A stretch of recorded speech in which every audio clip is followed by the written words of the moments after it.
Comença la quinta sessió de la segona temporada del Club de Lectura de la Biblioteca d'Albalà dels Sorells, dedicada al llibre 1707, de l'autor Juan Ramón Barat.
Amics i amigues, estem en una nova sessió del Club de Lectura.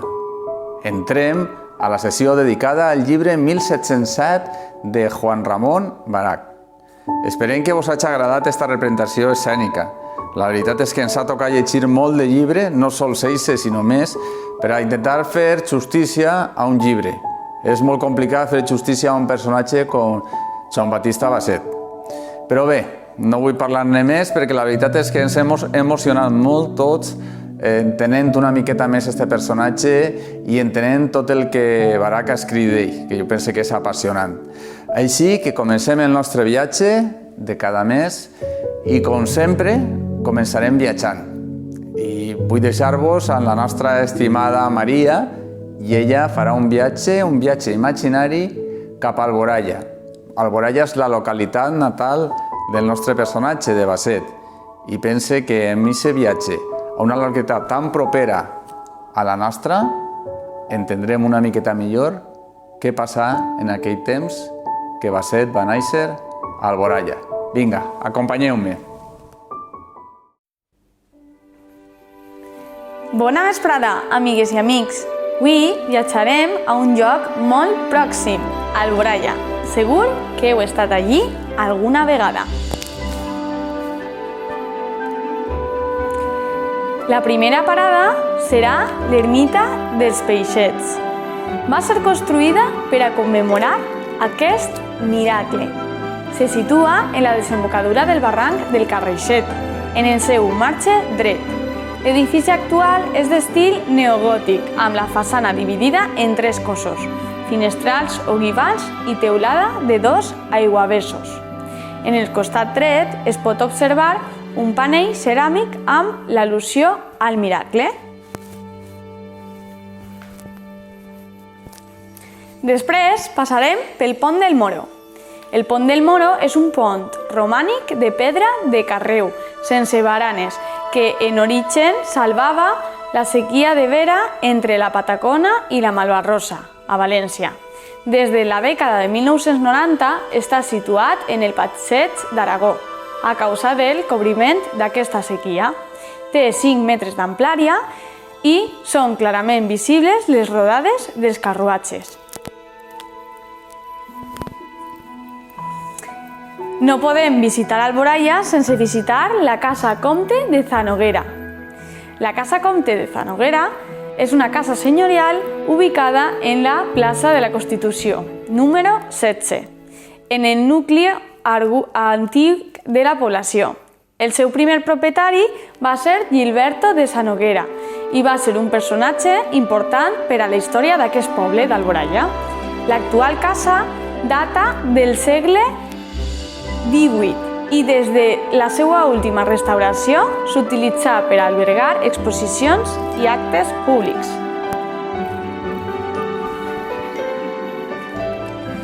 Seguidament, com nosaltres valorem tant la cultura, volem mostrar-vos el Teatre L'Agrícola. És un teatre construït a principis del segle XX, contigu a l'Ateneu Mercantil, i va ser utilitzat com a sala d'actes i sala de reunions. Recentment, reformat, és avui teatre i sala de cinema, en plena activitat tot l'any, excepte en els mesos d'estiu.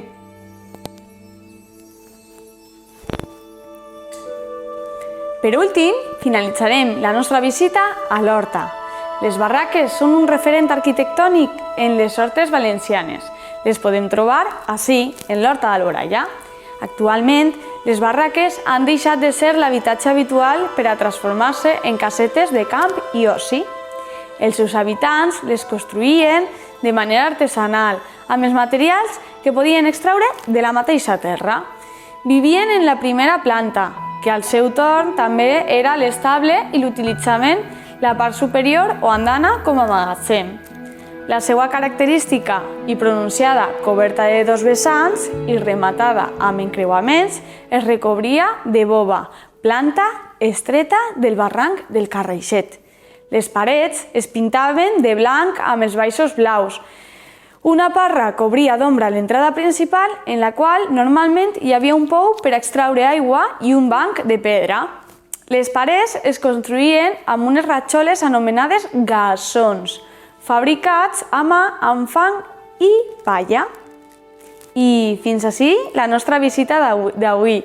Vos espere en la pròxima aventura. Adeu! Amics i amigues, volem continuar viatjant i vos oferim un viatge diferent. Esta vegada tornem a Alboraya, però per a buscar realment quins llocs de la toponímia urbana actual reserven per al nostre personatge que és d'allí. Així que, amb el vostre permís, si voleu acompanyar-nos, ens n'anem ací a la ciutat d'Alboraya, que està al costat, i descobrirem realment què queda de Basset després de tant de temps. Vingueu amb nosaltres. Amics i amigues, en la sessió d'avui no podia faltar la població d'Alboraya, perquè sense Alboraya no s'explicaria gran part del nostre llibre. I millor dit, més que Alboraya, la seva horta. Així que ens hem decidit este matí viatjar cap ací i descobrir realment què queda del general Basset. El general Basset, la veritat és que queden poques coses. Potser el més destacat i el que ens recorda més aquell temps és precisament esta horta que esteu mirant i que conduís cap al cementeri de la localitat. Però si hi ha un símptoma, un element que queda, és el seu carrer. Així que ens agradaria que vinguéreu amb nosaltres per ensenyar-vos el seu carrer i dir-vos alguna de les coses que avui volem recordar del general Joan Baptista Basset i Ramos.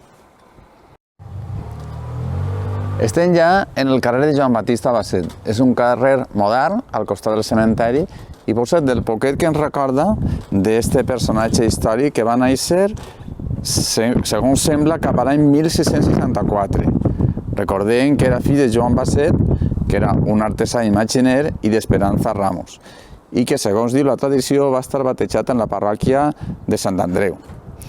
Una de les característiques és que prompte va abandonar la localitat d'Alboraya, potser per la revolució de la Segona Germania de 1693, que va obligar a anar-se'n cap a Europa i ingressar en l'exèrcit de Flandes. Per això i algunes coses més les contarem al llarg d'este vídeo, en el qual estem recuperant la memòria de la toponímia urbana relacionada amb el general i Alboraya. Continuem buscant d'alguna manera el general Basset. No és fàcil. Acabem d'ensenyar-vos aquest carrer nou al costat del cementeri, però no volíem continuar la nostra ruta sense mostrar-vos l'església de l'Assumpció, que és l'església del poble d'Alboraya. Tot i que l'actual església és del principi del segle XVIII, sabem que des del segle XIII es trobava així aquest centre religiós que segurament seria important en la vida de Basset. Va ser-ho en la novel·la 1707, perquè ja sabeu que així, en teoria, on ell es tancà en el seu moment, però hem de dir-vos, això sí, que aquesta església és una miqueta posterior al temps que nasqué el nostre protagonista del llibre de Juan Ramón Barat, 1707. Però anem a continuar. Encara volem mostrar-vos un altre escenari que ens recorda a Alboraya l'assistència del general Basset. Vingueu amb mi. Acabem ja la nostra ruta a este espai tan destacat de la vida de Joan Baptista Basset, la seva localitat natal d'Alboraya. Començàvem fa un moment recorrent l'horta, aquests passatges més íntims que haurien néixer al nostre líder i protagonista del llibre. Hem recorregut també l'església, que és un espai destacat del llibre i també, sens dubte, de la vida del general, i volem acabar també en aquesta replaceta, que és l'últim lloc guanyat per al general. Estem a la Patacona, que és part del terme d'Alboraya, i aquesta replaça que estem mirant està dedicada al general.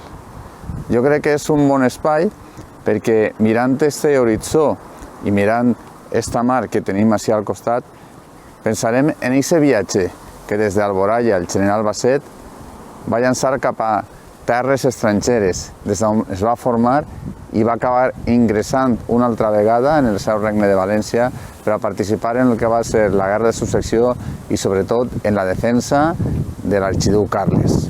Aquests són els pocs signes que conservem avui en dia que recorden la seva memòria. Hem volgut en este xicotet viatge fer-vos donar a conèixer realment la importància o no importància del general en la seva població natal. Que aprofite este curtet reportatge per perquè reflexionem i pensem sobre si realment aquest personatge històric té la importància que es mereix en la seva ciutat natal d'Alboraya. I ara continuem amb el nostre club de lectura i esta sessió dedicada al llibre 1707. Avant, tirem!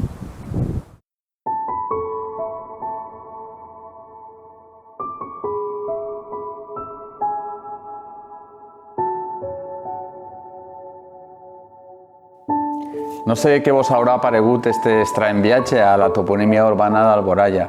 La veritat és que no deixa de ser una miqueta frustrant, no? Descobrir tantes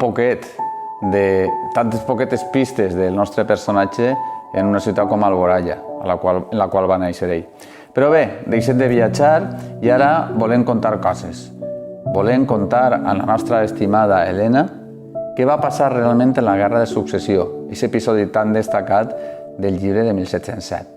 Així que ara anem a la nostra companya i ella vos contarà una miqueta més del tema de la Guerra de Successió. Escolteu-la. Hola, amics i amigues. Jo avui vos vaig a parlar de la Guerra de Successió Espanyola a València. Durant la Guerra de la Successió Espanyola, València va ser ocupada pel band austracista de l'arxiduc Carlos d'Àustria en primer lloc i després, definitivament, pels exèrcits borbònics. Els austracistes van retindre la ciutat durant 16 mesos i van derrotar diversos intents de tirar-los.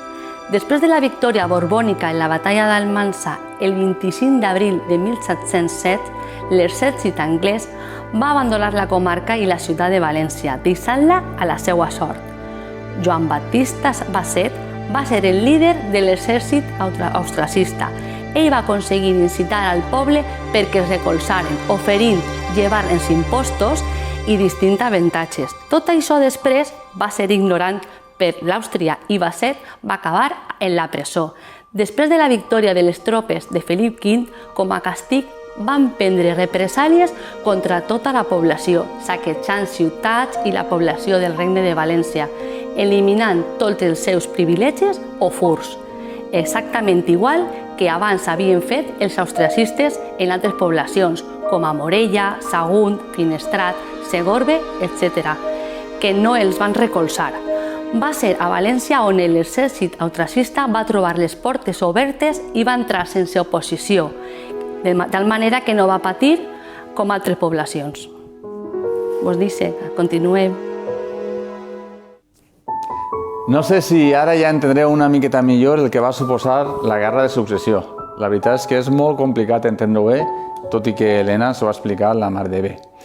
Però vaja, continuem avançant i ara volem també endinsar-nos altra volta en la història, però a través d'una persona que entén molt d'història, el podeu veure als mitjans de comunicació, és un gran historiador, i ens parlarà avui del que són els maulets i els botiflers, que són un element essencial d'aquest llibre. Amb ell hem tingut una entrevista que ara podreu disfrutar-la. Així que vingueu amb mi i se n'anem amb Vicent Baidal per a parlar i conèixer millor els maulets i els botiflers.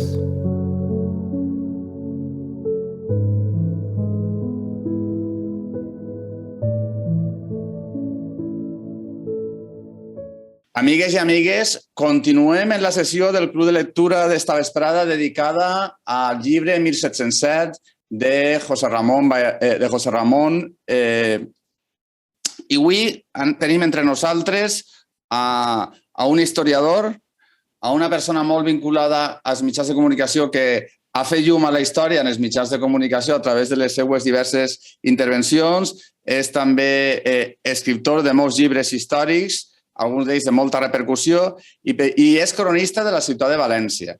I avui hem pensat que era la persona idònia per a que s'aclarira aquest tema que al llarg de la lectura ens ha preocupat prou, que és el dels maulets i els dels botiflers. Molt bon dia, Vicent.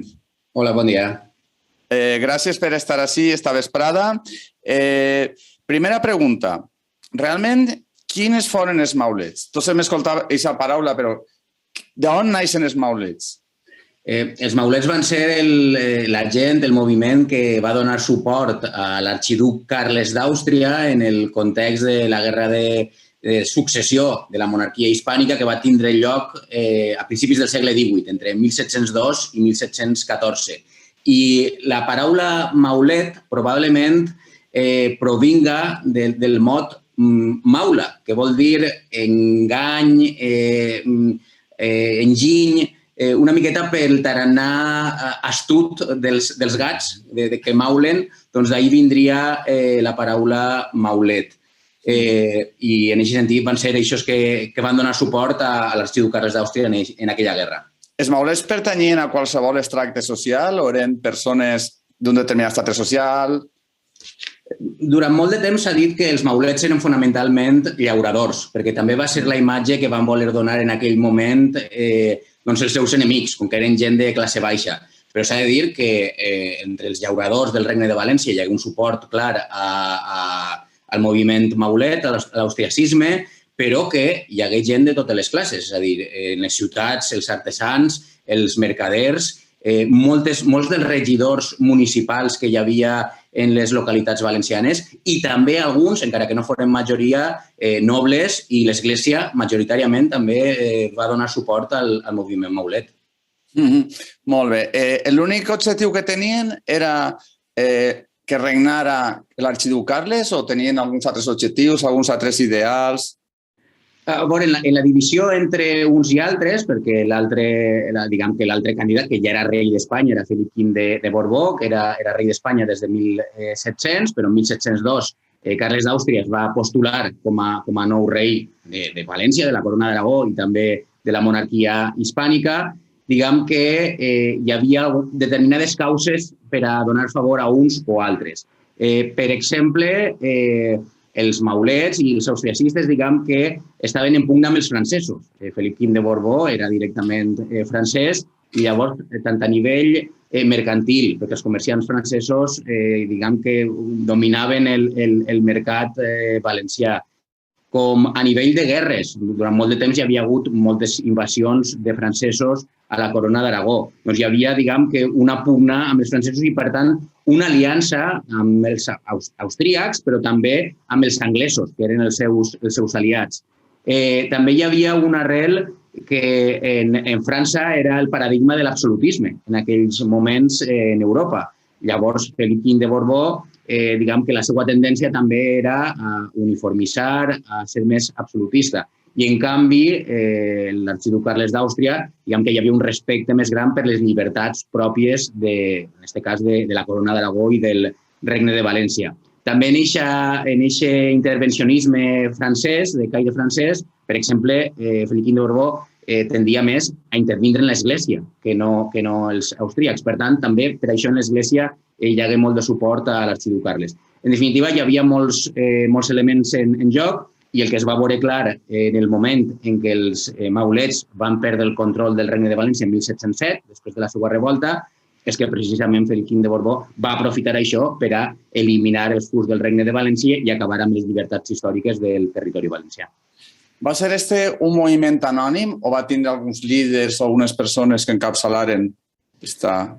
El líder claríssim, sens dubte, del moviment maulet, del moviment austriacista, va ser el general Joan Baptista Basset, un militar que era d'Alboraya i que durant molts anys havia servit en les tropes dels reis austríacs i que va ser qui va ordir un pla d'invasió amb uns centenars de soldats del Regne de València i va moure els fils perquè dins del Regne de València, en què l'arxiduc Carles ja tenia suports, es preparara l'alçament en favor de Carles III d'Àustria, que ja com hauria regnat a la monarquia hispànica, i, per tant, va ser el gran líder, la persona més respectada per la seva valentia, també per la seva personalitat, però hi hagué també altres personatges importants. Per exemple, entre la noblesa, el comte de Cardona va ser el principal líder, o entre les capes intermèdies, per exemple, el secretari municipal de la ciutat de València, Josep Vicent Torres, o una persona com Manuel Mercader, que era jutge, era eclesiàstic i era rector de la Universitat de València,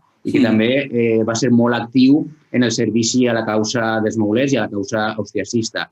O inclús l'arquebisbe de València. L'arquebisbe de València, Antoni Folk de Cardona, en un principi va ser borbònic, però finalment va donar suport a Carles d'Àustria i, de fet, va acabar sent president del Consell d'Espanya a Viena, que era una mena de govern en l'exili, quan ja havia acabat la guerra, que es va fer càrrec de tots els refugiats i exiliats, que van ser milers, que van acabar per tota Europa a partir de 1713-1714. La veritat és que tots aquests personatges, els nostres amics i amigues, resulten coneguts perquè precisament en aquest llibre de Barat, 1707, estem acostant-nos a la figura de Basset i acostant-nos a ella s'acostem a aquests personatges que dius així, no? Me pareix molt interessant una idea que s'ha apuntat i és que realment després de la guerra va continuar el moviment d'alguna manera en l'exili i per molts anys hi hagueren molts valencians, no? Que pareix que aquests valencians no existien ja, no? Però... Sí. Encara que els maulets només van dominar tot el Regne de València o una part entre 1705 i també 1708, perquè ja eren algunes localitats que resistiren fins a 1708, la qüestió és que la divisió entre maulets i botiflers va durar moltíssims anys. En 1710, per exemple, hi hagué un conat de rebel·lió austriacista, un intent de rebel·lió.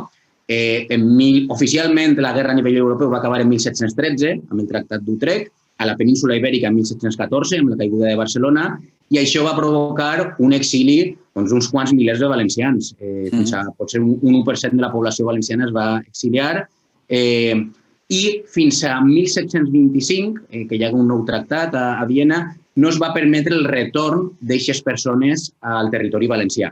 Algunes persones van retornar, altres ja havien mort a l'altura de 1725 i altres van decidir quedar-se on estaven, a Viena, a Budapest, a Londres, a Nàpols, etc. I encara a finals del segle XVIII, diguem que hi havia una consciència clara entre les famílies valencianes de qui havia sigut maulet i qui havia sigut borbón i qui havia sigut botifler. Per exemple, això ho veu molt clar en la figura de l'il·lustrat Mayans, en què els seus pares i els seus tios havien sigut maulets i ell encara tenia aquesta memòria, un poc com passa en l'actualitat encara en la memòria històrica de la Guerra Civil Espanyola, doncs, que es trasllada unes quantes generacions, això encara va passar també en el segle XVIII. Molt bé, crec que queda molt clar la qüestió dels maulets i queda molt clar el fet que aquest terme ha sobreviscut fins als nostres dies, no? Que malgrat acabar l'autogovern i això pot ser que és de les coses que s'ha quedat d'herència de tot aquell temps, no? Sí, ha quedat com un signe de resistència i de favor també cap a les llibertats valencianes. Bé, parlem en segon lloc dels botiflers, no? Que era l'altre sector. Realment, quan naixen els botiflers i per què naixen?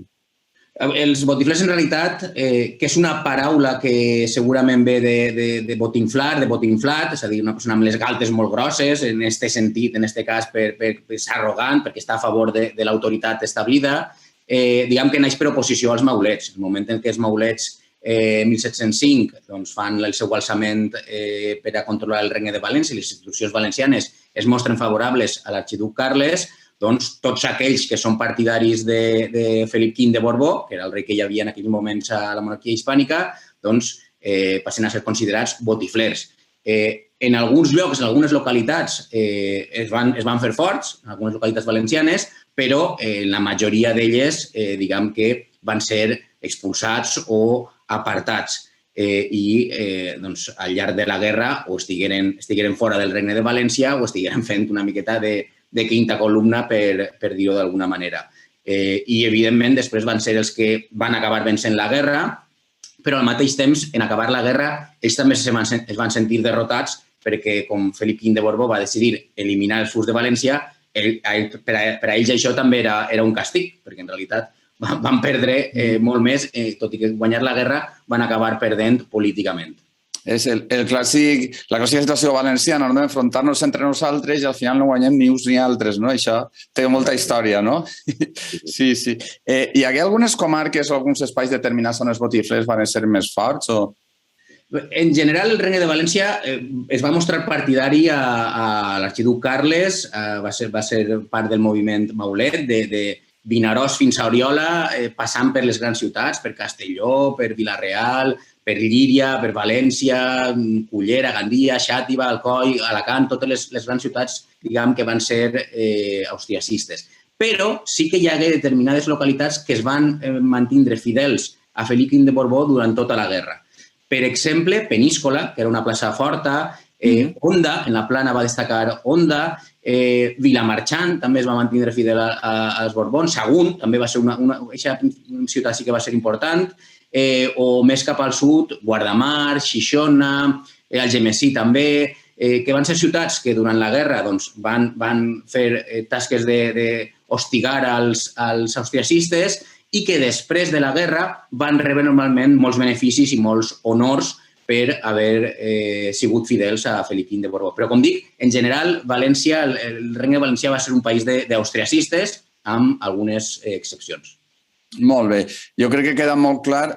Jo una última pregunta és, hi ha dirigents clars d'aquest moviment botifler, personatges històrics destacats? Entre els botiflers, diguem que els principals partidaris de Felip V de Borbó van ser l'aristocràcia, l'alta aristocràcia, i també la magistratura, és a dir, tots aquells jutges i càrrecs administratius que devien la seva posició precisament gràcies a l'administració reial, a Felip V de Borbó. En aquest sentit, entre l'aristocràcia van destacar alguns noms com el marquès d'Albaida, el marquès de los Arcos o alguns comtes, també els Ruiz de Liori, per exemple, i entre la magistratura algunes famílies destacades també de botiflers com els Crespí de Valldaura, era una família molt important, o els Borrull, que després també serien membres importants de la societat valenciana, i el que sí que normalment durant la guerra que van estar fora, exiliats del Regne de València, però o enviaven diners o enviaven les seues tropes o intentaven moure els seus fills per a derrotar els austriacistes. Per tant, sí que, encara que no va ser un moviment coordinat clarament, perquè en realitat el que manava eren les tropes i els grans exèrcits de Felip V de Borbó, però sí que hi hagué contactes entre aquest moviment botifler. I els botiflers continuaren després del conflicte bèl·lic, després de la victòria de Felip d'Anjou?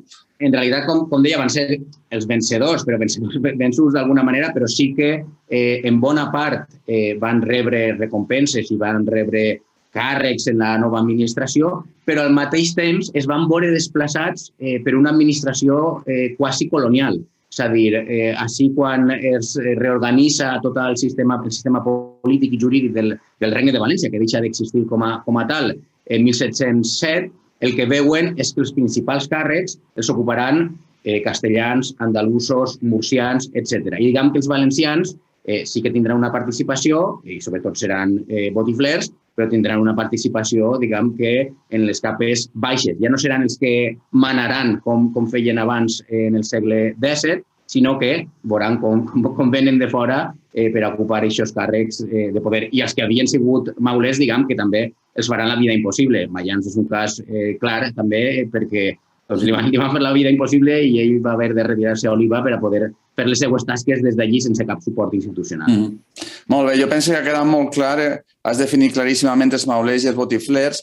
Jo ara, com que estem parlant de Basset, sí que m'agradaria, no que feres una pinzellada biogràfica, però un poc que em digueres d'una manera molt breu quin és el significat que té la figura de Basset en la història valenciana.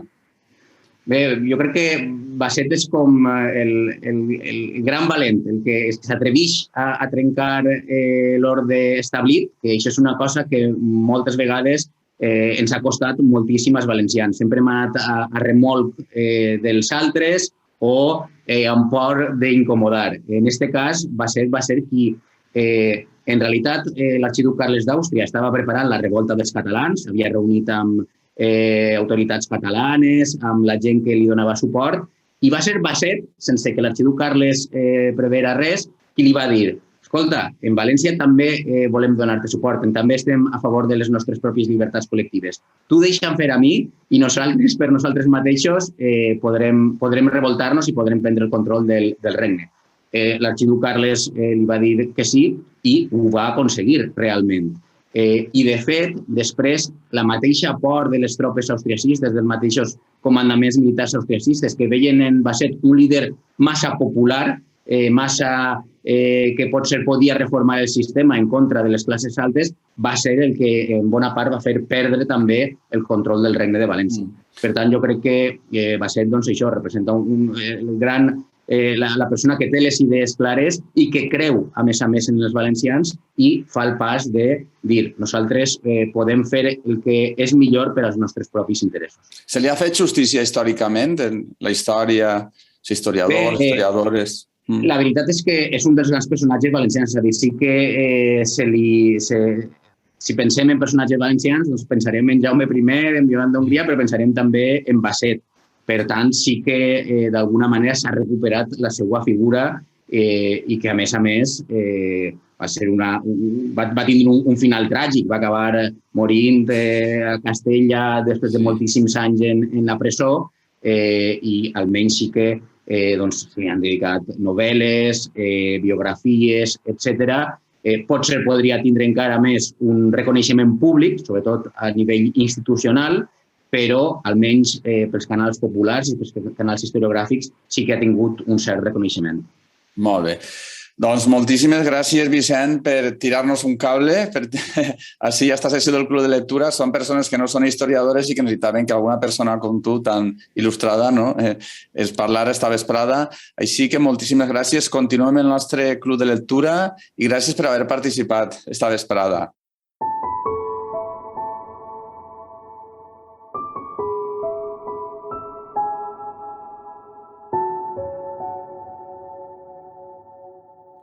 No vos queixareu, amics i amigues, d'ingredients històrics, però la veritat és que el llibre tocava que parlarem d'història i que intentarem endissar-nos en aquests episodis històrics que formen part de la nostra identitat valenciana. Però deixem ja a banda la història i ens queda per parlar també d'un aspecte importantíssim del nostre autor. I serà la nostra amiga Anna, especialista en biografies d'escriptors i escriptores, la que es parlarà del nostre escriptor d'avui.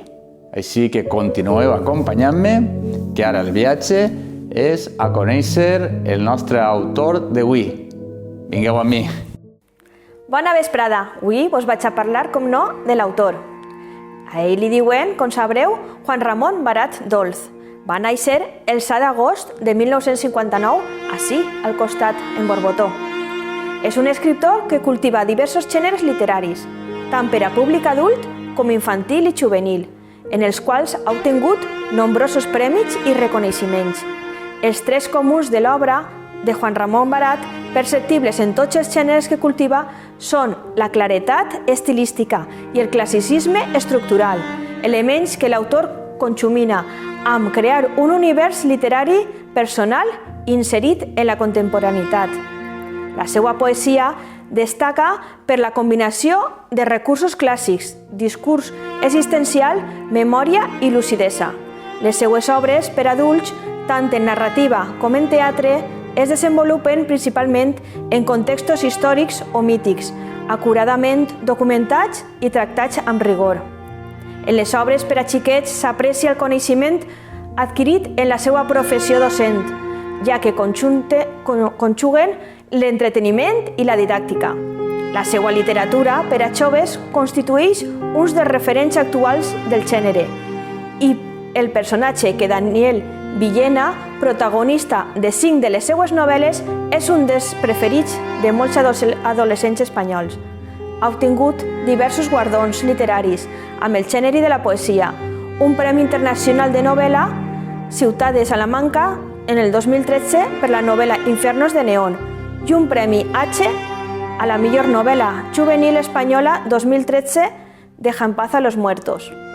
Les seues últimes obres són Si preguntan por mí, amb el gènere de poesia, i Jaque al emperador, de novel·la històrica. I així teniu un poquet del vostre autor. Continuem.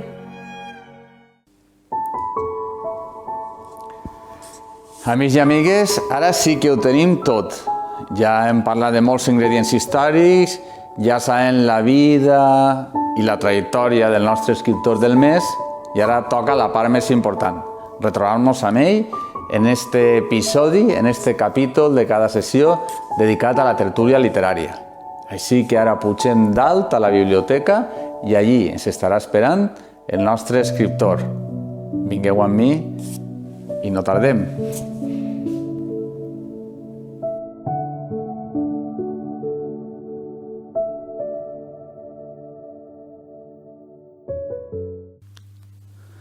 Amics i amigues, entrem en l'última part de la sessió d'avui del Club de Lectura. La veritat és que ja sabeu que intentem sempre acostar-nos a l'autor o l'autora de cada llibre i que siguin ells mateixos els que ens conten realment com ha sigut el seu procés literari de creació. I esta vesprada tenim a nosaltres en Juan Ramon Barat, que és tota una sort, Juan Ramon. Una sort, un privilegi, diguem abans, perquè la veritat és que és una persona molt prolífica, que no pares de crear i de demostrar, no?, tot el que fas, i aconseguir que estigués així esta vesprada s'ha costat un poc. No massa, però s'ha costat buscar el día, ¿no?, que pudiera ser. Nada, buenas tardes y gracias por invitarme. Es un placer venir a Albalat, lógicamente, con vosotros, porque, bueno, soy de aquí, de la zona, de la Horta Nord, i me siento en mi casa, és un placer. Sí, sí, pots trobar-te a casa i a part envoltat de llibres, jo crec que és el teu clímax, no?, el teu medi natural.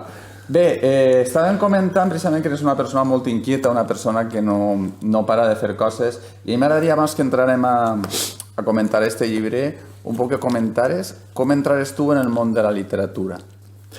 Sí, bueno, la verdad es que es una cosa bastante curiosa y me da un poco de vergüenza confesarlo públicamente, porque fue por cuestión de amor. Yo estudiaba en un instituto en Moncada, tenía 14 años, era cualquier cosa menos un futuro escritor. Yo pensaba ser futbolista, tocar la guitarra en un grupo de rock y cosas de esas. Pero un día me enamoré de una chica que iba al instituto, una chica de mi edad, y decidí conquistarla con mis armas. Y mis armas pues eran pues hacer el tonto, y no me salía aquello. Pero un día me enteré de que a esa chica le gustaba la poesía. Así que pensé, pues le voy a escribir una poesía a ver si me la ligo, ¿no? Y empecé a escribir una poesía que era lo primero que yo iba a escribir en mi vida y no me salía un churro, lo reconozco. Así que al final me lo copié. Me copié la poesía de un libro, del libro de texto, era una poesía de Becker, la que dice, ¿qué es poesía? Dices, mientras clavas en mi pupila, tu pupila azul, ¿qué es poesía? Y tú me lo preguntas, poesía eres tú. Y resulta que esa chica tenía los ojos azules y dije, esto viene que ni pintado. Así que lo escribí, puse mi nombre, Juan Ramón Barat, se lo pasé y tal, y luego, bueno, la chica vino a mí, me empezó a reírse de mí, tío, si te has copiado, se dio cuenta de que me había copiado. Dice, si esto es de Gustavo Adolfo Becker, y estaba en el libro. Y bueno, entonces, bueno, pero en vez de enfadarse conmigo y tal, pues le hizo gracia, empecé a hablar con ella, oye, y al final, en fin, nos enrollamos, empecé a salir, porque ella me preguntó, ¿pero a ti te gusta la poesía? Y yo le dije muy seriamente, dije, sí, a mí me encanta la poesía, es mi pasión la poesía. Y entonces empecé a salir con ella y yo fingía que me gustaba la poesía por estar con ella. Y yo me puse a leer poesía con ella, empecé a leer a Neruda, a Juan Ramón Jiménez, a Machado y demás, para entender algo, ¿no?, para tener algo que decir.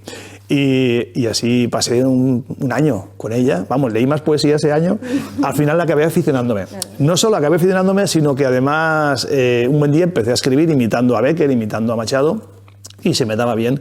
Y así fue como me empecé a hacerme escritor, poco a poco, en mi adolescencia. És a dir, que els teus orígens literaris estan vinculats a la poesia, no? Sí, sí. El primer que escrius.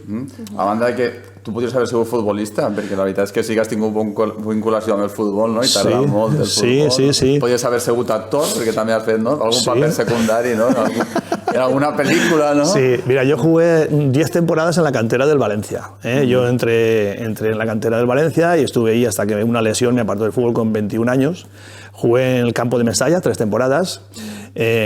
También hice una película que era El Virgo de Vicenteta, que mucha gente de aquí la conocerá, y Vicenteta está tequeta. Es que la rodaron entre Borbotó, Follos, bueno, por esta zona, ¿no?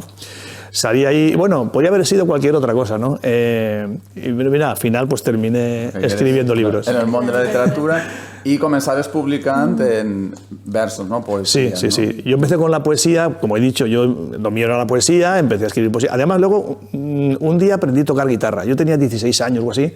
Aprendí a tocar la guitarra porque teníamos un grupo que cantábamos en la misa los domingos y tal. Era el único sitio donde podíamos actuar, ¿no? Era en la misa. El cura nos dejaba cantar. Entonces cantábamos el Padre Nuestro, el Gloria ahí con la... Era la época de Víctor Jara, Víctor Manuel, Serrat, en fin. ¿Això era en el teu poble? Eso era en Borbotó, donde yo vivía, sí. Borbotó, el camino de Moncada. Y entonces, pues allí, pues en fin, resulta que, os acordaréis de que Serrat, por ejemplo, le ponía música a los poemas de Machado, poemas de Miguel Hernández, en fin, estaba de moda eso de los cantautores. Y yo pues cogía mi guitarra y cantaba los poemas de Machado y de Miguel Hernández, pues imitando a Serrat. Y yo pues un día empecé a poner música, incluso a escribir letras para mis canciones. Y bueno, yo estaba escribiendo letras de canciones, pero en realidad estaba escribiendo poesía, porque yo rimaba, miraba la métrica, que cuadrara aquello y tal, escribía poesía casi sin darme cuenta, ¿no? Y yo creo que esa fase de mi vida, de mi adolescencia, con mi guitarra y con mis poemas y mis canciones y tal, ya digamos que de alguna forma me lanzó para siempre a escribir poesía. Llegué a la universidad, publiqué unos versos allí en una revista. Y bueno, ya pues poco a poco empecé a publicar libros de poesía, gané unos premios y estuve muchos años escribiendo poesía. Ya pasados los 40 empecé a publicar teatro y novela. Anem ahí. Com més hi sé pas, no? Perquè pareix que els poetes es queden simplement en els versos o estan més còmodes en els versos, no? Sí. Com començares tu a estar més còmode també amb la prosa? Sí, es que bueno, yo en realidad he sido siempre buen lector, ¿vale? Yo he sido profesor de instituto. He dado latín, he dado griego, he dado lengua castellana y literatura y mi vinculación con los libros ha sido desde siempre. Yo desde joven, no estudiaba mucho cuando era joven, pero sí leía, ¿no?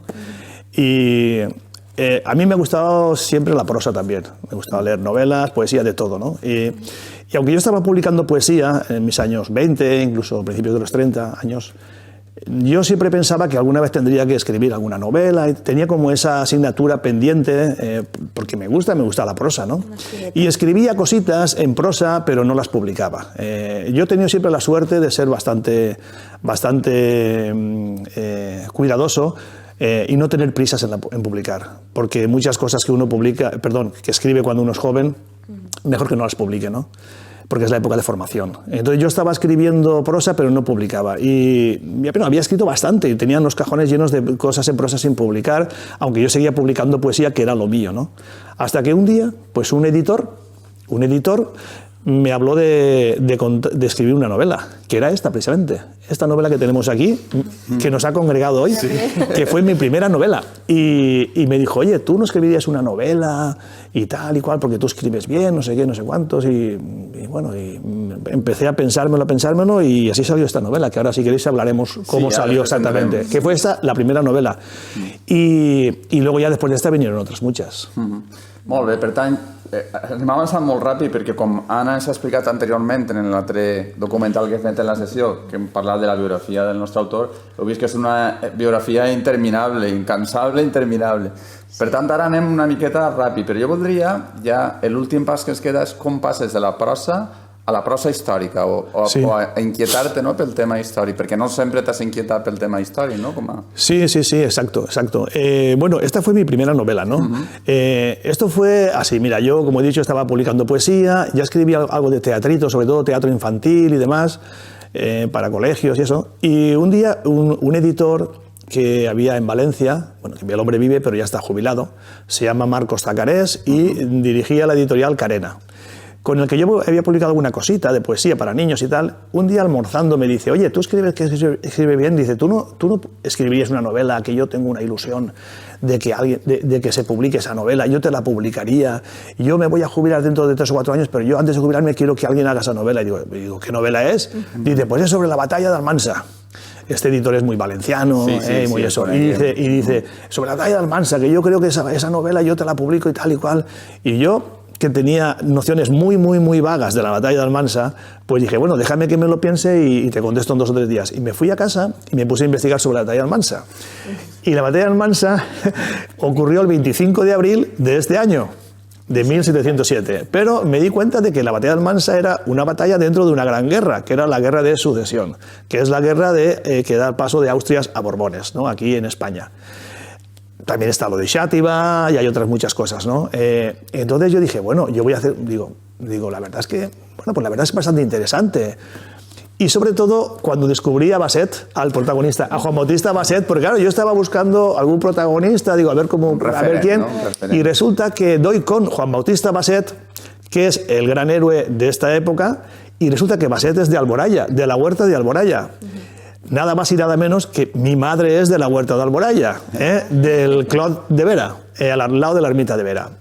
Incluso hay una alquería que se llama la alquería Basset. Cuando yo doy con Basset digo, esto es una señal y tengo que tirar para adelante como sea, ¿no?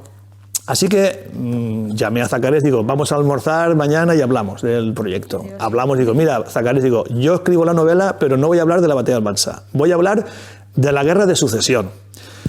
Y dentro de la guerra de sucesión hablaré también de Almansa, lógicamente, y con muchas cosas más. Pero yo creo que la novela tiene que ser ambiciosa, universal, porque la guerra de sucesión es una guerra, la primera guerra mundial, yo creo, que tenemos aquí, ¿no? Y al final me dice, mira, haz lo que te dé la gana, ¿vale? Y bueno, haz lo que te dé la gana, y empecé a escribir esta novela. Y me dijo, pero solo una condición. El título tiene que aparecer el año 1707, porque es el año de la batalla de Almansa. Y bueno, y así se quedó, me pareció bien. De hecho, la primera edición, la que hicimos con Carena, se titulaba, que tú la has leído, me parece, en valenciano, 1707, y lleva un subtítulo que era El sueño perdido. Que era el sueño perdido, que era el sueño de Basset, el sueño de cambiar un poco el destino de, en fin, de las masas pobres, del pueblo y demás. Y luego, bueno, esa fue la idea de escribir esta novela, que fue mi primera novela, que fue histórica, novela histórica. O sea, yo entré en la novela histórica por esta anécdota que estoy contando.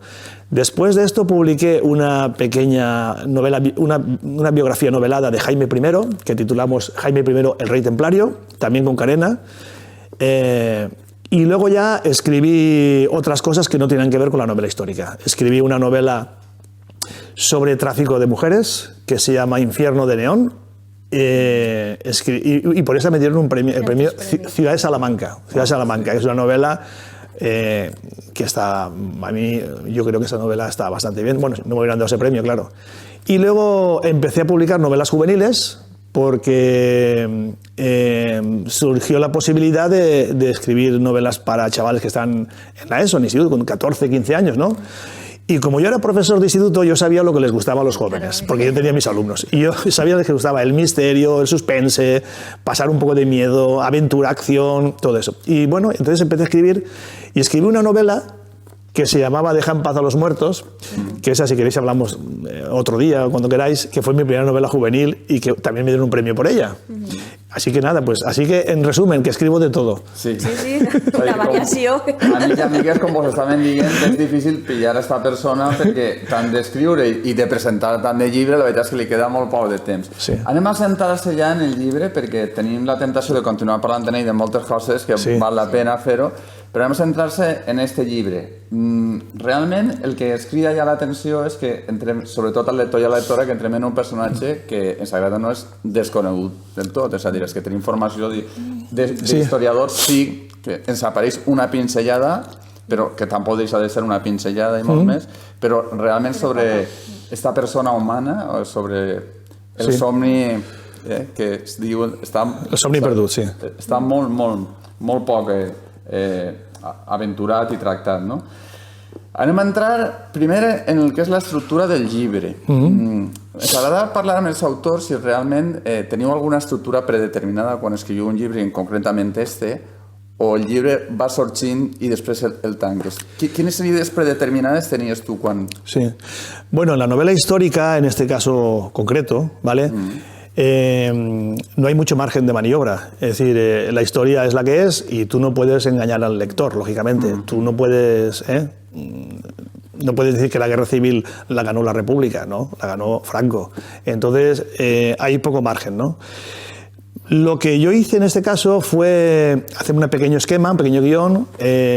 Puedes decidir contarlo de muchas maneras. Puedes contarlo de forma fragmentaria, puedes seguir un hilo cronológico, de muchas maneras. Era mi primera novela, seguí un hilo cronológico lineal y ya está. Lo que sí pensé es que tenía que ir alternando episodios de la guerra y episodios personales del personaje, del protagonista, ¿no?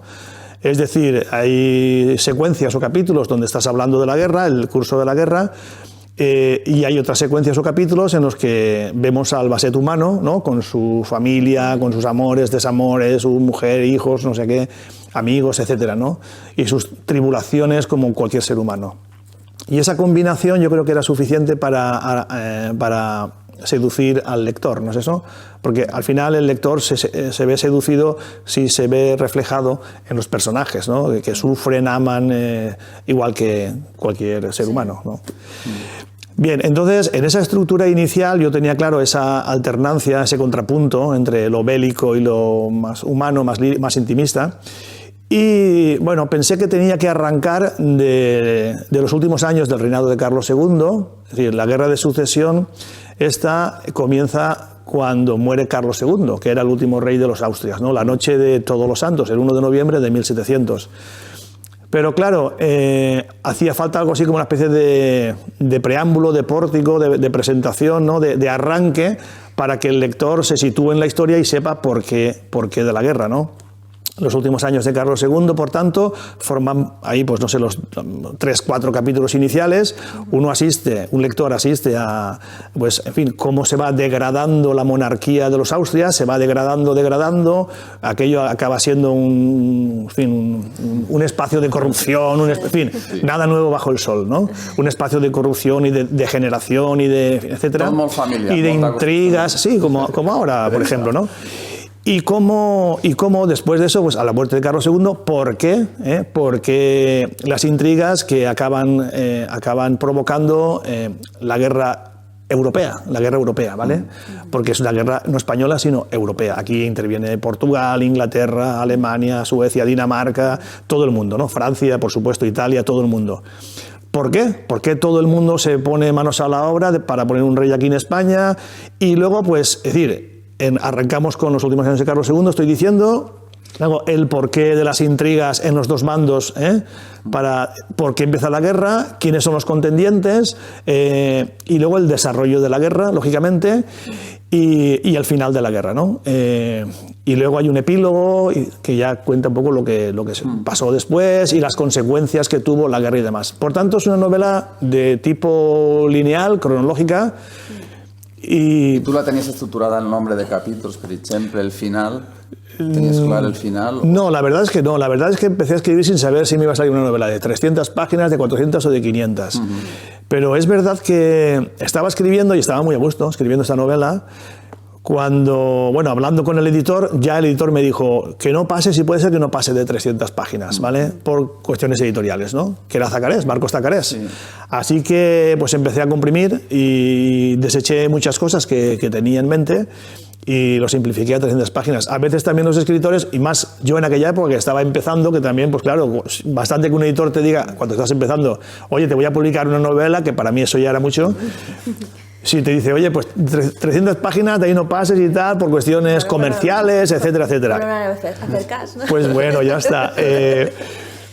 Y es verdad que luego mucha gente me ha dicho que esta novela, pues aunque la hubiera alargado un poco, a 400 o 500 páginas no hubiera pasado nada. Sí, sí. Però bueno. Ja, però està bé. Sí, claro. Acabem ja un poc esta part externa. Hem de dir al lector i a la lectora, recordar-li que té dues versions, en valencià i en castellà. Jo he llegit les dues versions i la veritat és que, tot i que sospitava, que ara és el que volem preguntar-te, que l'edició original era en castellà, però estava més a gust en l'edició en valencià, no? Per tant, voldria preguntar-te, quina és l'edició original per a... Sí. Es en castellano. Sí, la versión original es esta, que está recogida aquí, ¿vale? Esta es la original. Aquí está con Algaida, ¿vale? Porque, bueno, como Carena, la editorial Carena, con la que se editó por primera vez, y es la que está en castellano y en valenciano, la que tú leíste en valenciano, pero Carena desapareció, la novela se quedó pues en tierra de nadie y hace unos años, 3 o 4 años, surgió la posibilidad de publicarla con Algaida, ¿vale? Algaida es una editorial que está en Sevilla y claro, Algaida me propuso pues publicarla, pero claro, la versión en castellano, que por cierto era la mía, yo la he escrito en castellano la historia. Y dije, bueno, pues vale, pues muy bien. Entonces, yo no sé si Algaida la traducirá al valenciano o al catalán, no lo sé, o al vasco, no lo sé, no tengo ni idea. Ojalá lo traduzcan a todos los idiomas del mundo, ¿no? Sí. Pero yo la escribí en castellano, tú lo sabes. Molt bé. Era simplement per a que ho saben. Sí. Pero bueno, tengo que decir que la traducción al valenciano está muy bien. ¿Tú estás contento en la traducción? Sí, está muy bien. Sí. La hizo Jaume Flor, que es un especialista en traductor, y yo lo que te digo siempre, hay que dar trabajo a los traductores, o sea, que no pasa nada, ¿no? Sí. Entrem ja dins, que em fa por entrar perquè la veritat és que tenim tantes preguntes i tantes coses que no sé com acabarem, però de tantes coses que voldríem comentar. Primer que podríem dir, anem a parlar dels llocs que apareixen o que són referents en la novel·la, no? El primer lloc central que tenim és clar que és Alboraya, que ja l'has entrat. Sí. T'ha costat molt reconstruir aquest Alboraya literari? Bueno, me costó mucho reconstruir al personaje Basset, mucho. Empecemos por ahí, porque Basset, de Basset no hay hay muy poquito, hay muy poquito. Es un personaje muy olvidado por la historia y por todo el mundo, por la gente, muy olvidado. Fui a Alboraya a preguntar por Basset, él nació allí, como hemos dicho, y la gente ni siquiera sabía quién era Basset. Para encontrar a alguien que sepa quién era Basset era bastante difícil, entonces no había tampoco en archivos, no había casi nada. Empecé a rastrear y a rastrear como un sabueso, encontré pues poco, no había mucho. Eso por un lado. Entonces, bueno, eso me preocupó al principio, pero luego pensé que incluso era hasta una suerte, Sí, ¿no? Es decir, porque tenía más margen para fabular, es decir, para hipotecar, ¿no? Exacto, margen para inventar, fabular y reconstruir y rellenar los huecos, que es al final lo que es la literatura, porque si no sería historia, una crónica histórica, ¿no? Entonces eso me dio mucho margen de libertad y de creación y eso me vino hasta bien, ¿vale? Porque luego lo que eran las pautas de la guerra las tenía claras. La guerra es la guerra, y bueno, y digamos, los hitos importantes de Basset también los tenía claros, ¿vale? Cuando nace, en fin, las fechas, etcétera, ¿no? La reconstrucción geográfica, por ejemplo, o ambiental, la ambientación de la novela, me costó no demasiado, porque veréis, uno de los ambientes o de los escenarios más importantes es Alboraya, o mejor, más que Alboraya es la huerta de la Horta Nord, ¿no? Estamos ahora mismo en Albalat, también. De alguna forma se mencionan poblaciones de aquí vecinas como Meliana, Follos. Albalat no es menciona. Albalat no sé, yo tampoco menciono. Pero pasa per Albalat, Sí, que quan no, va a Follos ha de passar per Albalat. es que no puedo mencionar todos, no puedo mencionar Museros, Albuixec.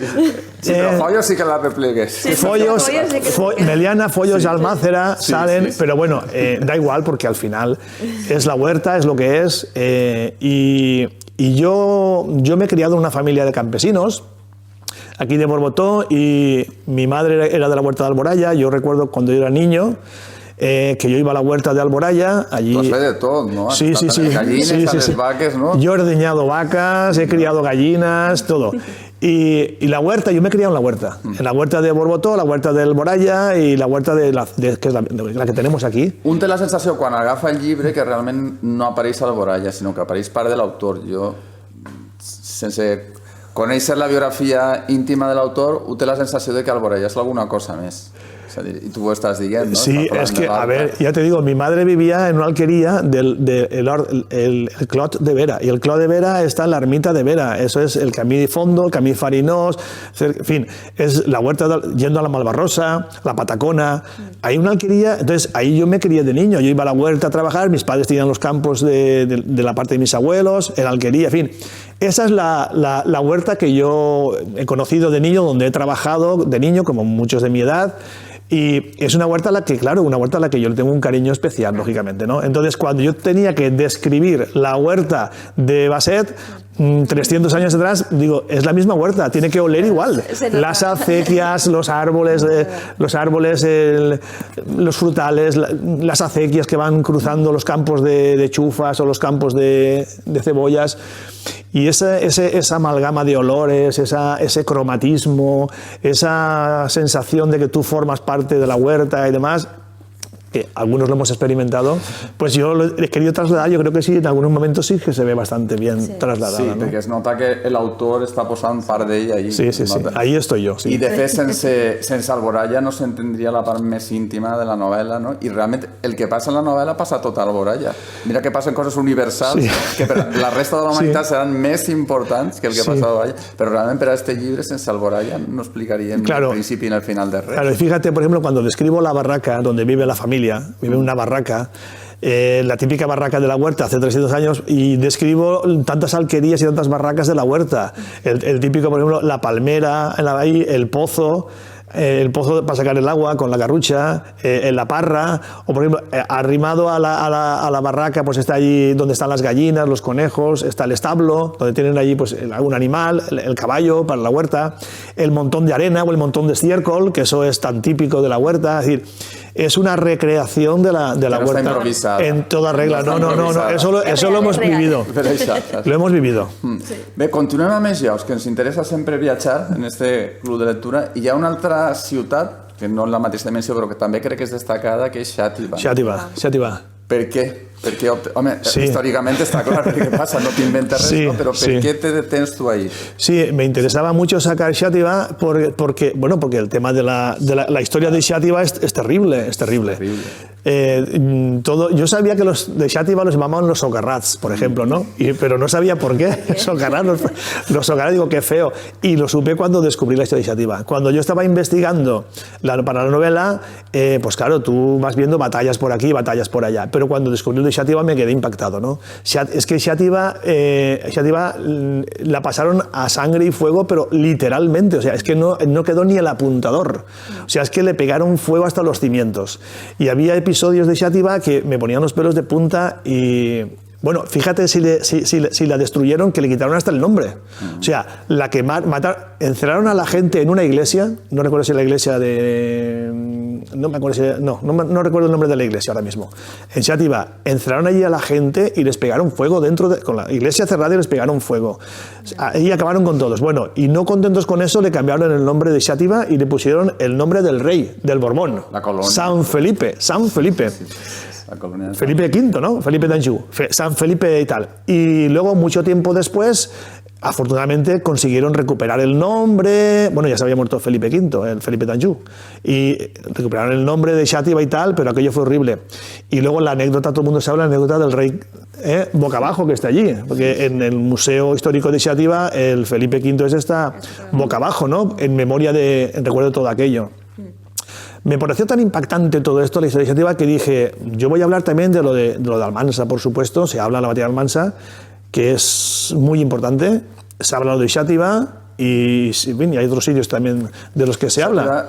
Estem parlant que Alboraya és el cor de la novel·la, però d'alguna manera també reserves un raconet sentimental, no? Perquè ahí passa una relació amorosa determinada, no? Del fill del protagonista... En Xàtiva. Sí, no? Sí. Que és com si deixares un lloc també d'honor, no? A Xàtiva en ese sentit, no? Sí, es que había que darle... había que contar, es lo que decía antes, ¿no? Había que contar no solo la parte bélica, la parte dura, la parte violenta, la sangre, sino que hay que también humanizar no solo los personajes, sino también los escenarios, ¿no?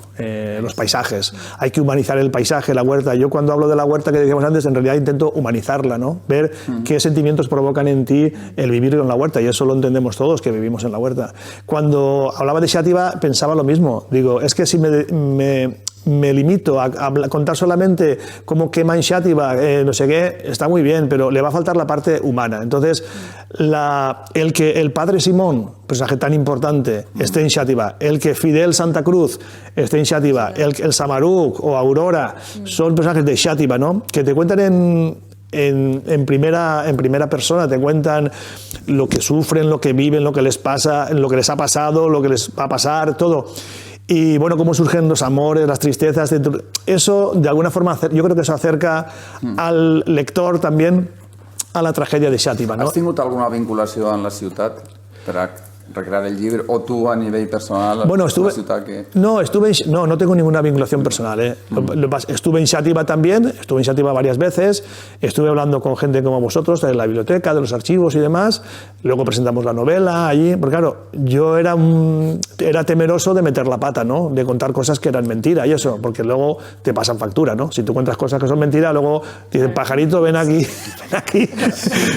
Y eso tienes que ser muy, muy cuidadoso, ¿no? Entonces yo por eso lo de Xàtiva fui allí, hablé con gente, saqué información, me atendieron muy bien, la verdad, y presentamos la novela, y la novela pues a la gente le gustó y demás, sí, yo creo que sí. Passem a un altre tercer espai que es crida un poc l'atenció, que és el del Cap i Casal, que tot i que té una dimensió gran, però estem acostumats a que els autors potser entren a la capital i comencen a descriure-la. No és que no se descriga, però d'alguna manera passa a segon terme. Jo veig més gran Alboraya que València, per exemple. Sí. No? Literàriament estic dient. Sí. Quin era el teu objectiu de traure València? Què volies traure realment de València? Literàriament. Bueno, yo creo que Valencia sale bastante bien parada. Sí. Fíjate, tengo aquí un papel que dice este capítulo, el 13, dice: Valencia era una ciudad hermosa. El río Turia la abrazaba por la parte norte. Alrededor de las murallas había huertas y jardines, como los del Real o Ruzafa, donde brotaban abundantes manantiales. Numerosas acequias con aguas transparentes cruzaban sus tierras, en las que crecía toda clase de hortalizas, verduras, legumbres, flores y árboles frutales.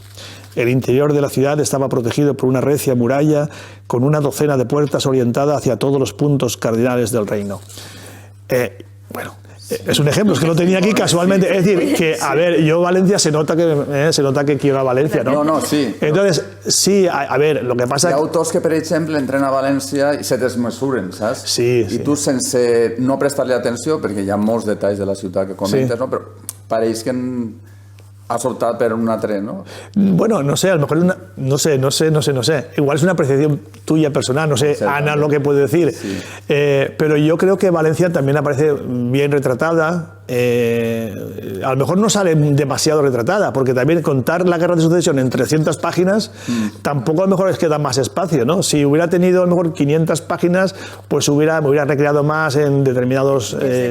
Jo agraeix que no te recreares tant a València, perquè vull dir que tenim moltes ocasions de recrear-nos a València, no? Però recrear-te amb Alboraya, per exemple, no és tan comú, o recrear-te de la manera que has fet. Sí. O sea, que jo com a lector ho he agraït, o sea, no és una crítica. No, però s'ha notat que tu València l'estimes. Sí, bueno, sí, a ver, Alboraya, en realidad no hablo mucho de Alboraya, hablo de la huerta de Alboraya y del mundo agrario, de los agricultores, de los campesinos. Pero con molta intensidad. Sí, una intensidad total, porque de alguna forma me veo reflejado mucho en Basset. Claro. Yo soy como Basset, o sea, yo cuando Basset, además la parte humana de Basset, es que Basset era hijo de carpintero. Entonces, a ver, situémonos. Finales de 1600, ¿vale? Estamos de unas estructuras sociales, políticas casi medievales.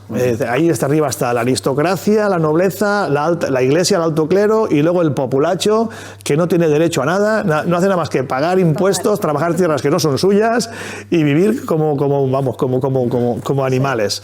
Nada.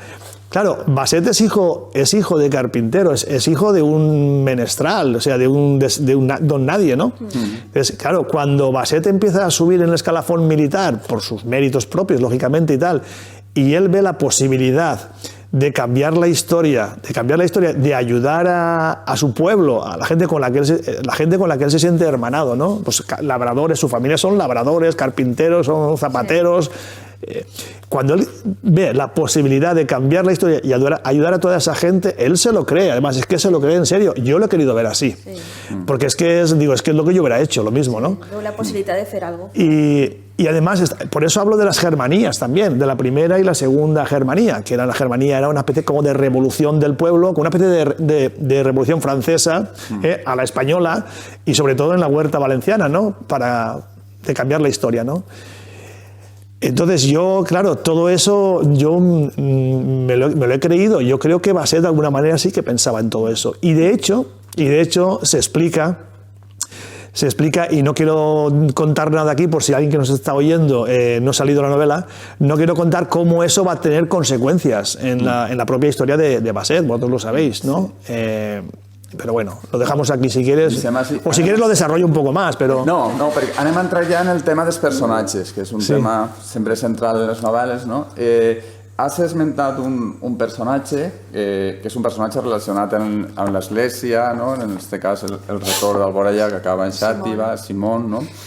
I voldria que es comentares un poquet quin és el paper de l'Església, o com la tractes tu l'Església, en un moment que també l'Església era molt dura en molts aspectes, no? Però tu has optat per donar-li un paper més dolç, ¿no? Sí, es que claro, la Iglesia, no solo en aquella época, sino hoy en día, siempre en la historia de la Iglesia con mayúscula, la institución, ¿vale? Se divide en dos partes muy claramente diferenciadas. Está el alto clero y el bajo clero. Entonces, el alto clero va por un lado y el bajo clero va por otro. Y Jesucristo iba por otro. Entonces, el alto clero el alto clero, es decir, lo que son los arzobispos, los obispos, los cardenales, etcétera, la Santa Sede, etcétera, esos van a la suya. La suya verán por sus intereses, que seguramente nunca coinciden con los intereses del pueblo. Es decir, ellos, por ejemplo, el alto clero en la novela se explica muy bien que cobraban sus impuestos, o sus diezmos, sus primicias, y todo eso, ¿vale? Y eran dueños de tierras, como verdaderos terratenientes. A lo mejor el arzobispado o el obispo tenían sus tierras y ahí trabajaba gente pues en régimen casi de esclavitud, porque no hacían nada más que, a veces pagaban hasta el 60% eran impuestos. No solamente pagaban a la iglesia, pagaban también pues al ayuntamiento, al noble, al marqués, al no sé qué. Imaginaos la situación, ¿no? Pero luego estaba el bajo clero. El bajo clero, por ejemplo, el padre Simón. El bajo clero, tanto en aquella época como hoy en día, pues está formado por esos curas anónimos o esas monjas anónimas, esos párrocos, sacerdotes, a pie de calle, a pie del cañón, que están aquí en Albalat o están en Alboraya o están aquí y que sirven para, en fin, sí que de alguna forma están más cerca digo, de las enseñanzas de Jesucristo, ¿no? Es decir, ayudar al pueblo, ser solidario con los humildes, con los pobres y tal. En el padre Simón se ve claramente. ¿Cómo sorgís la figura literaria del padre Simón? ¿Cómo penses? Pues sí, precisamente por un lado porque está bien en una novela también reflejar esta dicotomía que estoy contando de la Iglesia, ¿no? Porque está claro que cuando hablamos de la Iglesia, con mayúscula digo la institución, siempre decimos la Iglesia tal, no, es que en la Iglesia hay de todo, como en todas partes. El alto clero, como digo, va por un lado y el bajo clero va por otro. Yo quería que quedara clara esa diferencia, ¿no? El padre Simón, yo creo que era necesario también porque en aquella época un cura como el padre Simón podía hacer mucho bien para un personaje como Basset, ¿no? Es decir, era una forma de que Basset, cuando empieza la novela y se bate en duelo, Basset no acabe mal. No acabe mal, no hubiera habido novela, claro, porque él mata al otro en el duelo, a él entonces lo meten en la cárcel. Lo normal es que Basset hubiera muerto en la cárcel, hubiera muerto o lo hubieran ejecutado directamente. Entonces, la única forma que se me ocurrió de que Basset, que era hijo de un carpintero, matando a un noble, a hijo de un marqués, no acabe ejecutado y colgado, es que interceda a alguien de la iglesia con ciertas influencias y entonces, etcétera, etcétera. Entonces, el padre Simón me vino muy bien. Y luego también me di cuenta enseguida de que podía ser como el intermediario entre él y Soledad, la chica de la novela, ¿no? La chica hace intermediario con la carta, que le lleva la carta, le trae la carta, y luego al final lo hago depositario de un secreto que nos va a tener en vilo casi hasta el final de la novela. Un secreto que dices, Dios mío, este hombre cómo ha podido sobrevivir con ese secreto, ¿no? Sí, sí. Pero solamente un secreto de confesión se puede llevar casi hasta la tumba, porque el padre Simón es un hombre íntegro, ¿no? Y eso lo vamos descubriendo, ¿no? Entonces, ¿es un personaje literario? No, es un personaje inventado, pero necesario, por lo que estoy contando. ¿Pero t'has inspirat en algún personaje histórico? ¿Es un personaje...? Bueno, es un pequeño homenaje, si tú lo quieres ver así, a tantos y tantos curas pequeños, como digo, y monjas pequeñas que hay en pueblos y tal y cual, que hacen mucho bien y ayudan mucho a la gente, sobre todo en una época en la que la gente era analfabeta, porque no olvidemos que en esta época el 70% de la gente del campo era analfabeta. Y entonces el cura era el que le leía las cartas, les ayudaba a presentar papeles y demás, ¿no? Entonces es un pequeño homenaje a ese bajo clero que hace tanto bien, ¿no? Molt bé. Deixem el poder religiós, el paper que li has donat, i entrem al poder polític. El poder polític apareixen els reis, apareixen els botiflers, apareixen els nobles. Ho té la impressió que ningú acaba ben parat, no? Literàriament, sí. No acaben ben parats. No... Sí, Quina opinió... ¿No? Bueno, yo la verdad es que es difícil hablar de los políticos y señalar 5 que queden bien parados. Es difícil, es muy complicado, porque los políticos van por un lado y el pueblo va por otro lado. Eso lo estamos viendo hoy en día y es que siempre ha sido así. Entonces, vamos a ver, para empezar, ¿qué hacían un Borbón y una Austria peleando por el trono aquí en España? La primera pregunta. Pues un Borbón que era francés y una Austria que era alemán. Aquí en España, oye, iros a vuestro pueblo y dejarnos tranquilos, que no nos fallaremos, ¿no? Pues, claro, es que eso es las componendas, las intrigas de toda Europa, ¿no? Y siempre ha sido así. Entonces, aquí cada uno va a sus intereses, luego los consejos reales o los consejos generales de los reyes o de lo que sea, pues está formado por gente noble, por gente de la capa alta de la sociedad. No hay gente campesina, no hay zapateros allí, no hay carpinteros. Entonces, los nobles velan por sus intereses, que no son los del pueblo, porque son los que cobran las primicias y tal. Si es que lo vemos en los políticos hoy en día, o sea, tú ves discutir en la Cámara de los Diputados y no están pensando en el pueblo, están pensando en sus intereses. A ver cómo me aferro yo aquí el escaño, que no me lo quiten, que no me lo quiten. Y en els vots, llavors sí. Claro, es que es lo mismo. Estos días que estén en la cuestión. Pero si es que es lo mismo. Entonces es casi imposible encontrar a un político que tú le digas, mira, este tío. No, si te das cuenta, a lo mejor es algún militar como Baset, como por ejemplo el capitán García Dávila, Juan de Tárrega, pero porque son de extracción humilde y que por lo que sea en el escalafón militar van subiendo, pero políticamente sería complicado. Continuem un poc en el poder polític, però ara ja parlant de la noblesa, que potser sí. Sigui una branca. La descripció de la família de Soledat, tu has volgut plasmar ahí el que era la manera de funcionament i de vida de la noblesa, dels interessos, de la hipocresía, de cómo funcionaba. Sí, bueno, verás, es que en realidad la familia de Soledad es una familia inventada, ¿vale? Inventada, pero no importa, porque había muchas... Tampoco es tan inventada. No, porque había muchas familias así, ¿eh? Entonces, yo sabía que Baset, cuando tenía 17 años o así, se batió en duelo. Eso lo sabía, pero nadie sabe por qué se batió en duelo, ni se sabe que, esto es historia real, que Baset se batió en duelo, que mató al otro, no se sabe por qué, y que a consecuencia de eso lo metieron en la cárcel, que no se sabe por qué, le conmutaron la cadena perpetua o el ahorcamiento por irse a los tercios de Flandes, porque en aquella época uno, para estar en la cárcel, dice, pues tú vete a luchar por el rey y si mueres por el camino, pues no se pierde, o te vas a galeras, ¿os acordáis? Sí. Y entonces, como no se sabía por qué, a mí se me ocurrió inventarme ese duelo inicial y me inventé al contrincante, que era el hijo, dije, pues ya está, el hijo de un marqués, entonces es una especie de lucha de clases, ¿no? Lucha de clases entre el hijo de un marqués y el hijo de un carpintero, que son la clase alta y la clase baja, ¿no? Y por el medio hay, pues como sabéis vosotros, una historia de amor, ¿no? Que me imagino que tuvo que haber más de una de este tipo, ¿no? Sí. Entonces me vino muy bien el crear ese personaje de Enrique Climent y Soledad Climent, la hermana, para ese contrapunto entre los ricos y los pobres, o los de arriba y los de abajo, ¿no? De alguna manera me vino genial, porque así me permitía pues hablar de los nobles, de los marqueses y tal y cual, que salen mucho por la obra, como sabéis, el conde del no sé qué, el marqués del no sé cuántos, i són tots pel mismo estilo, no? Jo sí que he notat un pes literari important en com es desenrotlla la història, que acaben vivint a Madrid, i s'ha desconnexió, van morir-se el pare... Així que noté jo un pes literari important més que històric, no? Sí, sí. Perquè sí que és una trama ja, no?, de suspens, que un poc trenca el que és un paper històric, no? Sí. Això de com es coneixen, a través com entra en contacte ell amb ella, no?, quan està a Madrid, que la sol i tal, ¿no? Sí, sí, sí. Ahí sí que nota el peso de la literatura. Sí, claro.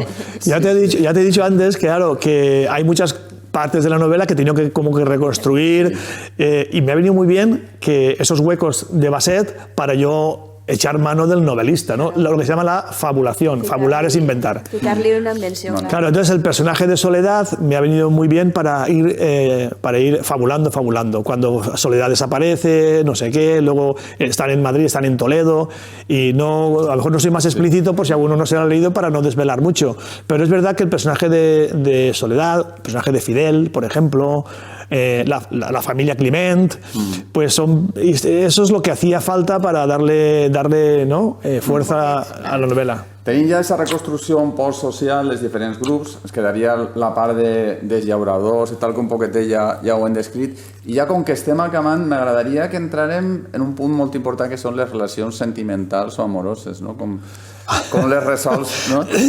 Bueno, te voy a contar una anécdota, ¿vale? Una anécdota, y es que... bueno, voy a contar dos anécdotas. Tengo una prima mía que vive en Almácera, prima hermana, que es muy lectora, Y cuando se leyó la novela me llama y me dice, primo, he leído la novela 2 veces seguidas. 2 veces seguidas. De verdad, ¿eh? Y digo, ¿cómo te has leído esta novela 2 veces seguidas? ¿Y por qué? Dice, mira, estaba tan pendiente de la historia de amor que no me he enterado de la guerra. Estaba pendiente de la historia de amor, de soledad, de no sé qué, no sé cuántos, y no me he enterado, así que me la he ido 2 veces para ver la guerra, como tal y cual, ¿no? Esa es una anécdota muy... Jo crec que s'agraeix, no? Entrant en la literatura, jo format com a historiador agraeix no trobar allí història, perquè la història ja tens un altre camp per a mirar-la, no? I estàs buscant l'autor, no? La creació, i per això, per exemple, aquesta part que dius tu de la noblesa de Madrid, de Toledo, tot això a mi em resulta molt interessant. Sí. Saps per què? I bueno, jo te diria les relacions amoroses perquè sí que s'estableixen 2 relacions amoroses paral·leles. ¿No? Sí, mira, es verdad, hay dos historias amorosas, ¿vale? Una es la de Basset, lógicamente con Soledad, y la otra es la de Fidel con Aurora, ¿no? Fidel con Aurora. Hay un paralelismo evidente, cualquier lector se da cuenta enseguida, de que bueno, el Basset y Soledad es una relación terrible desde el primer momento, o sea, porque digamos que la relación adolescente entre Basset y Soledad a los 16 o 17 años desemboca en ese duelo con el que arranca la novela. A consecuencia de ese duelo, Basset se va al destierro, se va a la guerra, cuando vuelve Soledad ha desaparecido, le dicen que se ha muerto, no sé qué, en fin, y toda la novela está recorrida por esa relación casi más trágica que otra cosa, ¿no? Porque es una relación casi imposible entre Basset y Soledad, y el lector está ahí siempre, por favor, Soledad y Basset, los pobres, va a estar todo en contra de ellos, ¿no? Bien, Fidel y Aurora, que son los jóvenes, pues ellos, es una historia paralela, como sabéis, es quizás la posibilidad de redención, es decir, de que la historia entre Basset y Aurora no acabe mal o tenga una segunda parte y que sea más luminosa, más agradable y que sea más esperanzadora, ¿no? De alguna forma. No sé cómo decirlo, me da un poco de apuro porque siempre que hablo delante de la gente, siempre hay gente que no ha leído la novela, me da miedo como desvelar secretos. No, en este caso no, Teóricamente l'han llegit. Vale, pues entonces vamos a ver, la historia de Basset y Soledad es una historia terrible, que empieza mal, se desarrolla mal y acaba mal, porque es que los pobres nunca pueden estar felices y tranquilos. Es un espai xicotet, ¿no? Un moment de gloria y molt... Pero si te das cuenta, han pasado 15 años separados, cuando se juntan está la guerra, Soledad vive como una proscrita en la huerta, Basset está peleando por aquí, peleando por allá, luego cuando pierden la guerra, Basset se lo envían a la cárcel a no sé dónde, ella se queda esperando a ver si vuelve, si no vuelve, etcétera. Y en cambio, Fidel y Aurora, veis que son, bueno, al final Fidel, sabemos quién es Fidel, y Aurora, entonces es como si esa relación fuera... como una segunda parte, decir, bueno, a ver, lo que no pueden hacer los padres van a hacer los hijos, ¿no? Y entonces a lo mejor es casi, mira, pues menos mal, ¿no? Porque bueno, no está todo perdido, tal. Y de hecho, al final, ¿no? Se dice que Fidel y que Aurora tuvieron hijos, etcétera, etcétera, y dices, bueno, mira, bien está lo que bien acaba. Algo acaba de, ¿no? Sí que hay cierta relación y hay un contrapunto entre las dos historias. Parlem ja del final, perquè a part estem en el final ja. Sí que note que m'imagino que conscientment has fet un final que no has incidit massa en el final del nostre personatge, que va morir a Segovia, que sabem fins al punt que sabem, no? Està soterrat allà a Santa Eulàlia, no? Però no has incidit, pràcticament això passa molt ràpid. Sí, también es verdad, y es verdad quizá un poco por lo que decía al principio, ¿no? Porque la editorial al final empezó a decirme no pase de 300 páginas por cuestiones comerciales o no sé qué, no sé cuántos, y la verdad que eso me vino un poco así con mal, ¿no? Porque yo... Ahí precisament que tenc ganes d'un pes literari, saps? Que no històric, no que contar en més coses. Ahí falta que ell... ¿no? Que... Sí, es verdad. Podía haberme enrollado un poco más, pero ya te digo que a veces pues uno se está constreñido por necesidad del guión. Y que detallar consigas. Sí, es que claro, tú cuando te presentas a un concurso a veces te dicen una novela no sé qué que tenga no sé cuántas páginas o un poemario que tenga no sé cuántos versos o no sé qué. Y claro, y cuando estaba con esto, el editorial, pues claro, editorial dice, es que 300 páginas ya es demasiado porque tal, no sé qué. Yo qué sé. El caso es que dije, bueno, pues aquí se acaba esto y ya está, y bueno, pues... La veritat és que s'acaba molt bé, nosaltres hem disfrutat moltíssim del llibre, hem llegit, rellegit, la veritat és que s'obren moltes portes, no sols històriques, sinó literàries, en tots els sentits, i jo ara faria la pregunta final. és un fill teu, com tants fills que has tingut, no? Molts dels autors que venen així diuen que ja van oblidant els seus personatges perquè estan en una altra història i tal.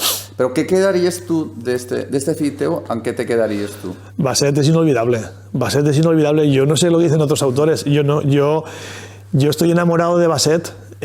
Además se nota que estoy enamorado de Basset porque es que cuando alguien me lo ha dicho, dice, ¿hay algo de Basset en ti o de ti en Basset? O, digo, pues sí, yo es que me veo completamente identificado. Yo, desde luego, yo es que hubiera actuado igual que Basset. Entonces, yo me veía reflejado en él, luchando por los campesinos, por los pobres, por los desheredados.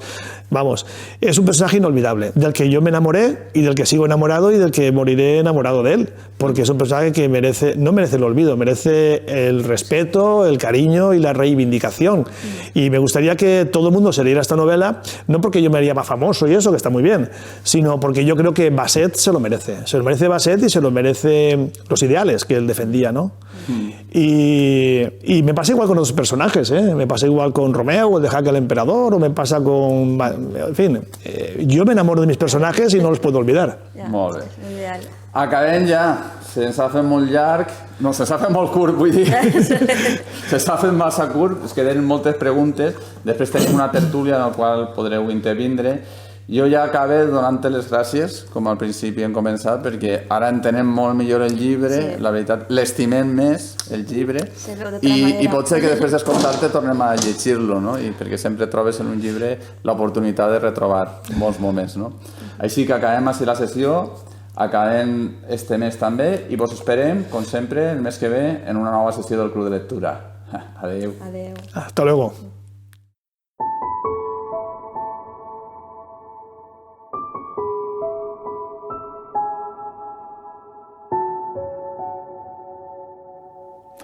Podríem haver acabat d'esta manera la nostra sessió d'avui, però no haguem fet justícia ni al llibre ni al personatge, al general Joan Baptista Basset. Pensem que no podem acabar sense deixar que ell es parle, que s'acomade de nosaltres i de la lectura que hem fet del llibre. Així que, si vos pareix, escoltarem i veurem a Basset i aquestes últimes paraules del llibre que aprofiten com a testament vital d'un dels referents de la nostra història i també, ara, de la nostra literatura, gràcies a Barak. Així que ara sí que acabem i passem per escoltar de manera definitiva les paraules del general Basset.